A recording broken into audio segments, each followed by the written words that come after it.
ମା ପା କହୁଥିଲା କୁଆଡେ ମୁଁ ବଡ ହେଲିଣି। ହଁ ରେ ପୁଅ, 8 ବର୍ଷ ହୋଇଗଲେ ସବୁ ମୁଣ୍ଡା ଜାତିର ପିଲାମାନେ ବଡ଼ ହୋଇଯାଆନ୍ତି। କେମିତି ଗো? ବଣରୁ ଫଳମୂଳ ଆଣନ୍ତି, ମହୁଲ ଗୋଟାଏ କୁଟୁମ୍ବ ବସେ, ସଂସାର ଚଲାଏ। ସଂସାରଟା କେମିତି ଗো?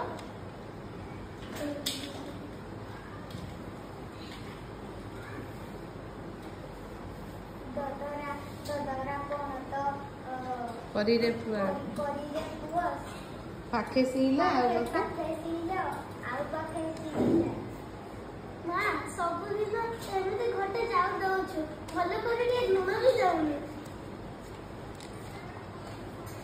तो बड़ भाई तो बड़ भाई तो चुपचाप कर खाइदे। तू कौन केतन भाई कहुଥିଲେ कुआडे से बस्ता लुण आनिबो, चाउर मिसाई खाइबा। सतरे मा आनिबो?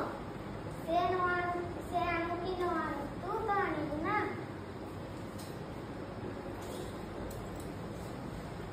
ମା ମୁଁ ବଣକୁ ଯାଉଛି, ଏକୁଟିଆ ଯିବୁ ନାହିଁ। ମା ଏ ବଣ ଜଙ୍ଗଲ ତ ମତେ ଭାରି ଭଲ ଲାଗେ। ଏହାର ଗଛ ଗୁଡ଼ିକ ମେଘକୁ ଛୁଇଁ ଯାଉଥାନ୍ତି।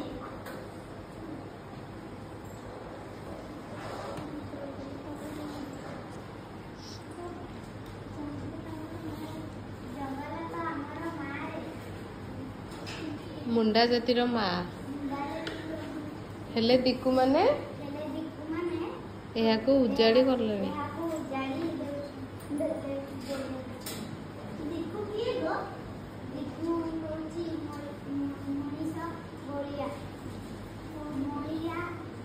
महाजन गोरा साहेब एसबू तो दिकु। ସେମାନେ କଣ ଆମକୁ ଆମ ଗାଁରୁ ତଡ଼ିଦେଲେ ମା?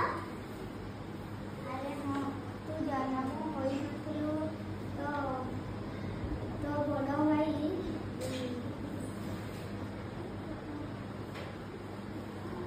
कोमता भली होइथाय। मता भली होइथिला, से तो भली होइथिला।